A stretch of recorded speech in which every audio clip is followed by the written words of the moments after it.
muri iki gitondo cyo kuri uyu wa gatandatu ni ku itariki 4 z'ukwezi kwa kane 2026 byifashe biti. Paul Kagame umuyobozi w'igihugu cy'u Rwanda ayongeye kuvuga ko ubwirinzi ahubwo agiye kubwongera abitewe n'ibikomeje kubera ku butaka bwa Repubulika Iharanira Demokarasi ya Kongo. Byifashe bite, bihagaze bite?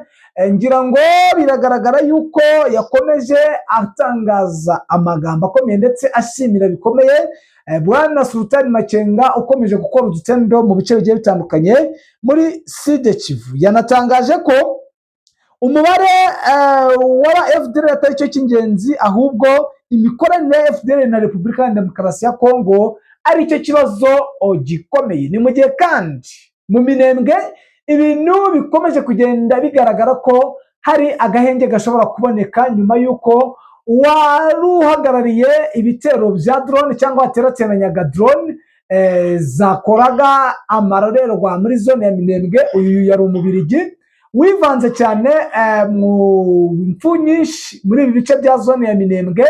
Magingaya yamaze kwitaba Imana. AFCM 23 na MLDP twirwanaho bamaze kumuciraho aho byemejwe. Ni mu gihe kandi imirwano ikomeye cyane yahujije AFCM 23 muri utu duce twa Kaziba, Amwimanyi, Runengenenge, za Mugungwa, mu bino bice bya Lumbishi. AFCM 23 yakoze amateka ndetse itungura isi, bigaragaza impinduka zikomeye cyane. Bamenye umutekano mu bice bigiye bitandukanye, aho turebera hamwe ibyagiye bitangazwa na Perezida wa Repubulika Paul Kagame, ndetse turanibanda cyane ku ruzinduko rw'igitaraganya Perezida wa leta ya Kinshasa Antoine Felix Tshisekedi yagiriye i Doha. Ese ni ibiki yagiye gukora? Biravuga ko yagiye gucinya inkoro kugira ngo arebe ko i Doha bamuha ubufasha cyangwa bagakuraho ari amasezerano bagiranye n'igihugu cy'u Rwanda. Ku murongo wa telefone turi bwakire Umuroko Informa uherereye mu burasirazuba bwa Repubulika ya Demokarasi ya Kongo, aduhe ibyo nido. Nagaraho gusa turanyarukira mu gihugu cy'u Burundi turebe uko situwasiyo ihagaze twifashishije Umuroko wacu Informa, kuko ibikomeje kugenda bibera mu gihugu cy'u Burundi bikomeje kuba agaterera nzamba. Reka rero mbiseguraho cyane bitewe n'ikibazo cy'uburwayi. Ntago ari ukuba umuntu aba yarabuze, ariko twari tumaze iminsi tutameze neza, ariko twagarutse. Muratwihanganira cyane kandi tunashimira Imana yo yabashije kuduhezagira tukaba tugihumeka umwuka w'abazima. Ni munyemere rero tuze turebera hamwe ibyo byose maze kubashyira mu mpfunyapfunya kugira ngo umenye akantu ku kandi. Mbere na mbere ariko reka nkushimire nkwifuriza amahoro y'Imana wowe wahisemo kubana natwe. Ikindi kandi nawe ukiza ku murongo wa Kigali News bwa mbere, reba munsi ya video kande subscribe, bityo uyongere mu muryango mugari w'abadahwema kumva amakuru acukumbuye kandi yizewe atarimo amakabya nkoro. Nge muri kumva kandi tugiye gukomezanya. Ndi Damien Umugisha, ku murongo wa telefone turi kumwe na Bagana Bizima. Mbere y'uko rero twakira Umuroko Informa, reka turebere hamwe ibyatangajwe na Perezida w'igihugu cy'u Rwanda, aho yavuze ibintu bikomeye cyane ndetse anatangaza ko ubwirinzi butagomba kuvaho. Uyu ni Perezida wa Repubulika y'u Rwanda Paul Kagame, aho yaruriye amahanga ko u Rwanda rutazigera rukuraho ingamba z'ubwirinzi rwashyiriyeho kurinda imipaka yarwo, mu gihe Leta Zunze Ubumwe za Amerika n'umuryango mpuzamahanga bikomeza kubererekera Perezida wa Repubulika Iharanira Demokarasi ya Kongo Felix Antoine Tshisekedi Tshilombo agakora ibyo yishakiye bihungabanya umutekano w'akarere. Perezida Kagame yabigarutseho mu kiganiro cyihariye yagiranye na Jeune Afrique byari ku munsi w'ejo, aho yagize ati ntimunyitegeho gukuraho ingamba zacu z'ubwirinzi mu gihe mureka Felix Tshisekedi agakora ibyo yishakiye. Ntabwo ari ibyo gusa yatangaje, yavuze n'ikibazo cya FDLR. Dore ukuntu yavuze ati umubare si cyo cy'ingenzi, ahubwo igikomeye cyane ni imikoranire ya FDLR na Repubulika ya Demokarasi ya Kongo. Byagiye bigaragara ndetse bigaragaza ko hari gahunda ihari yo kuba barandura FDLR ndetse bananabisensibiliza, ariko ubwari uburyo bwo kugira ngo bakomeze bayobye uburari. Yavuze ati baba ari magana cyangwa ibihumbi, icyo bategura nicyo baharanira. Icyerekezo cyabo ni ubufasha bahawe na guverinoma ya Repubulika ya Demokarasi ya Kongo, ni nacyo kibazo gikomeye urebye gusa ku mubare waba wirengagije icy'ingenzi nta tandukaniro ry'umubare hagati ya FDLR na EDF, Allied Democratic Force, abakomoka ku itsinda rya leta ya Kisilamu. Intambara yo muri Uganda irimo imyaka myinshi ku butaka bwa Repubulika ya Demokarasi ya Kongo. Ku bwumvikane na Kisekedi, Perezida Kagame mu kiganiro aherutse kugirana na Jeune Afrique avuga ko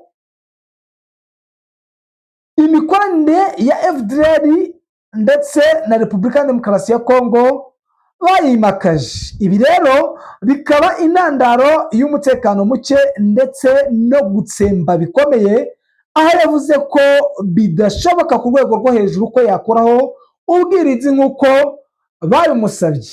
Ibi rero bikomeje kugenda bitangazwa na bamwe mu bari mu bice bigiye bitandukanye, aho bivugwa ko iki kibazo Paul Kagame yongeye kugarukaho gishimangira bikomeye ibikoresho bigaragara ndetse bifite imbaraga by'ubwirinzi yongereye ku mipaka y'igihugu, ndetse n'abasirikare bakomeje gufata amahugurwa atandukanye, ndetse bigaragaza ko nta gahunda afite yo kujenjeka cyangwa kuba bakuraho ubwirinzi mu bice bibatandukanye n'ubundi n'iki gihugu cya Repubulika Iharanira Demokarasi ya Kongo, ndetse nk'uko byagiye bigaragara. Nubwo byose biri kuba, imirwano irakomeje ku butaka bwa Repubulika ya Demokarasi ya Kongo mu bice bigiye bitandukanye, ndetse haba muri nord no muri sud, ariko icyizere wenda dukubite mu minembwe. Biravugwa yuko Umubirigi yamaze kwicwa bitewe n'ibikorwa karundura yari amaze iminsi akorera abo muri zone ya Minembwe. Byifashe bite, bihagaze bite? N'ubundi nagiye mbabwira ko drone zisigaye zikoreshwa ari zino drone za mobile, zisigaye ziteje inkeke. Abenshi bagiye bavuga ko zituruka Burundi, hari ziva ku bibuga by'indege, ariko hari n'izindi za mobile zaje, bigaragaza ikoranabuhanga riri mu ntambara ya Repubulika ya Demokarasi ya Kongo. Ibi byose biraba rero AFC/M23 mu bice bigiye bitandukanye ikomeje kugenda yitwara neza muri ibi bice bya za Rumbishi ndetse n'uduce twinshi dukikije Rumbishi, aho bigaragara yuko bamaze kugenda batwigarurira. Ni umutekano wakomeje kugenda bakora mu bice bigiye bitandukanye, aho tugiye kwakira umuroko wacu Ifoma uri mu bice bigiye bitandukanye byo mu burasirazuba bwa kiriya gihugu, natwe tukaza tugenda tubasomera amakuru agiye atandukanye ari kugenda aturuka mu bice bigiye bitandukanye, ndetse n'ibitangazwa n'abatari bakeya. Ariko wenda kugira ngo turangize amakuru yizewe, ni message noherejwe ku munsi w'ejo ivuga iti: Bonjour mon fils. It's confirmed. Reports indicated that Belgian national responsible for assembling and operating drones that have recently been used in attack against Banyamulenge civilians and their cattle in Minembwe was killed during the night of March 31, 2026 at around late hours while at point zero. Information received by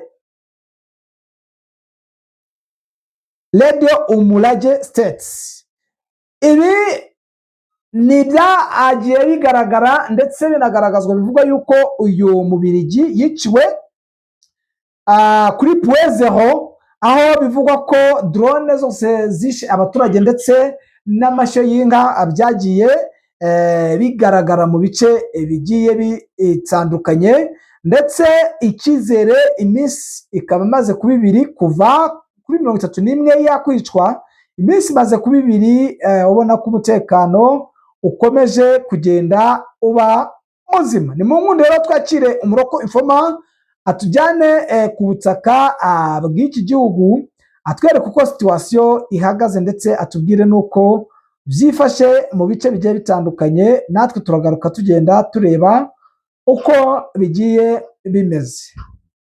Bwana Bizima, waramutse neza? Waramutse neza. Ese arece iminsi tutabavugisha bitewe n'ikibazo cy'uburwayi, ariko niko mwisi bimera, ntago ubuzima buhora ari bwiza, ariko natwe tuzanye, ndizera ko tuzanye imbaraga ndetse n'amavugurura mashya ndetse no kongera kwa updating abakunzi ba Kigali News. Yego ni amahoro, niba muri bazima ni byiza cyane, kandi amakuru abakenewe ku bakunzi bacu cyane, tuba tumaze igihe ubona ko nta n'amakuru aba afite ikibazo cyabayeho, ariko ibyo ni ibintu bibaho mu buzima. Yes, Bwana Bizima rero nkundira wenda tubanze turebe mu bimaze kuba mu minsi batari bamaze, wenda ni mu ncamake wenda nkeya mu byabanje mu minsi turamaze iminsi dukora, wenda udushya twagiye dutandukanye, ariko tw'ingenzi apana bya bindi wenda tutajyamo kure, kugira ngo wenda twibukiranye. Hari abakunzi bacu baba baradutegereje kugira ngo bamenye situation, ubundi uhite utwapdatinga muri iki gitondo cya kare cyo kuri uyu wa gatandatu. Yego, reka duse naho tuvuga ibihari, kuko ni byinshi cyane bimaze gutambuka mu minsi yose tutakoraga, utabasha gusa naho winjiramo ngo bishoboke, kuko ubizi ko inkuru y'umunsi cyane bijyanye na situation za operation ziba ziri mu bice bitandukanye, ni inkuru iba ari ndende rwose, ku buryo bifashe mu minsi 3 cyangwa 2 udakora, byo urumva ibiba binyuzeho biba ari byinshi. Yego, nta kibazo.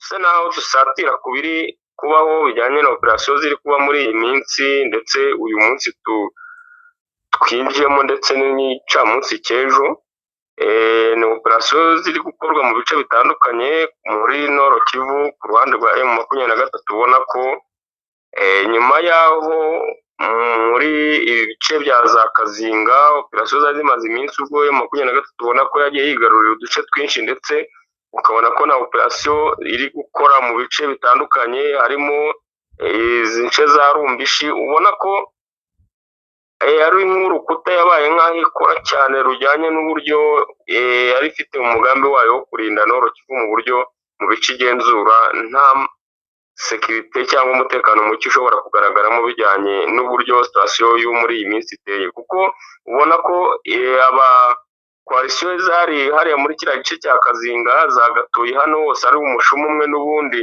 bavamo basa n'aberekeza iki gice cya Rumbishi, ndetse banabona byanze bagakomeza binjira muri ariya mashyamba ya Kausibiega, kuko Rumbishi ngiyo uzengurutse mu nce z'inyuma usa n'ugendera ku rukuta ruyigaba.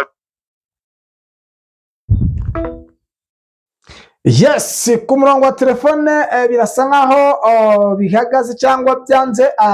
Urumva ko yaratangiye kuma operation, kandi network aba ari ikibazo.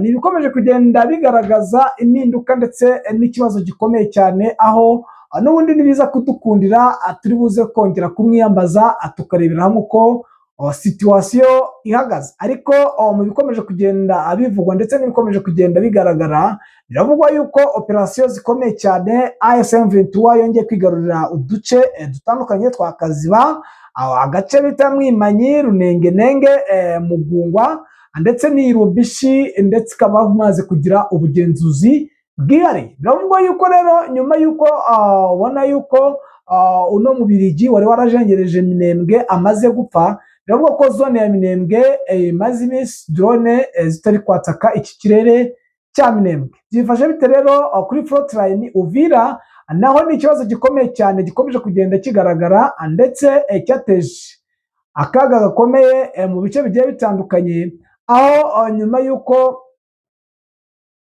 igihugu cy'u Burundi cyatatswe na drone kigatwika ububiko bw'intwaro. Biravugwa yuko magingo aya abarundi bongeye kwakira imbunda nyinshi ndetse n'amakompora byazanywe byageze ku kibuga cy'indege, aho bivugwa yuko n'ubundi baje kongera gutegura ama operation yo kugaba ibitero muri ibi bice n'ubundi bya Sud Kivu. Bivugwa yuko n'ubundi bari kugira ngo babone izo ntwaro kugira ngo babashe guhangana n'umutwe wa AFC M23 ukomeje kwitwararika ndetse no kwitwara neza.